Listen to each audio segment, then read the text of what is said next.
Well, turning our attention now to the African continent, where Sudan's leadership has announced a full return to the capital, Khartoum, marking a major political shift after 3 years of war forced the government to operate from the Red Sea city of Port Sudan.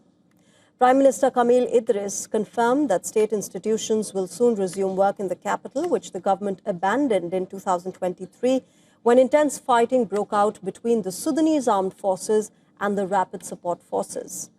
As armed clashes spread rapidly across Khartoum, rival forces seized key districts, making governance from the city impossible. Following the army's recapture of Khartoum in March last year, officials began a phased relocation. The Prime Minister now says that the transition has ended, with the government officially reinstated in the capital. Idris described the move as the beginning of a recovery phase. He said authorities would prioritize reopening hospitals, restoring schools, and repairing power grids, water networks, and sanitation systems damaged by prolonged conflict. For nearly 2 years, remember, the greater Khartoum area functioned practically as an active war zone.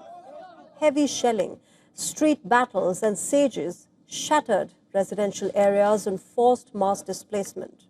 Millions escaped as violence engulfed the city.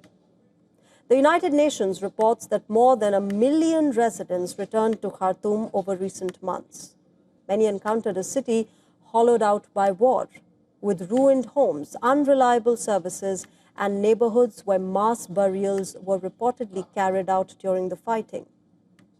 Officials believe the death toll in the capital alone reaches into tens of thousands, though the absence of formal records makes precise figures impossible.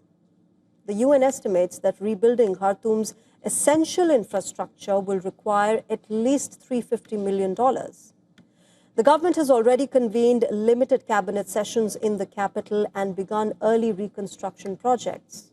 But despite a reduction in large-scale fighting, insecurity persists, with Rapid Support Forces launching periodic drone attacks, often aimed at critical facilities.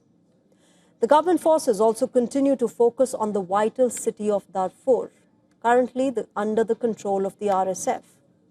A joint military operation is currently underway in Darfur, and as per Sudanese army, the RSF forces have already withdrawn from the border areas.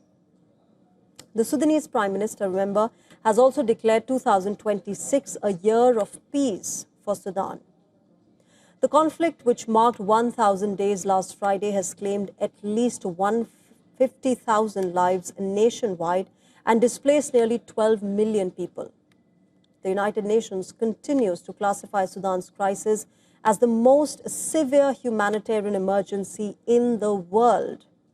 As per the UN, 50% of Sudan's population is in need of humanitarian assistance, with the country facing acute shortages of food, water, medicine, and fuel.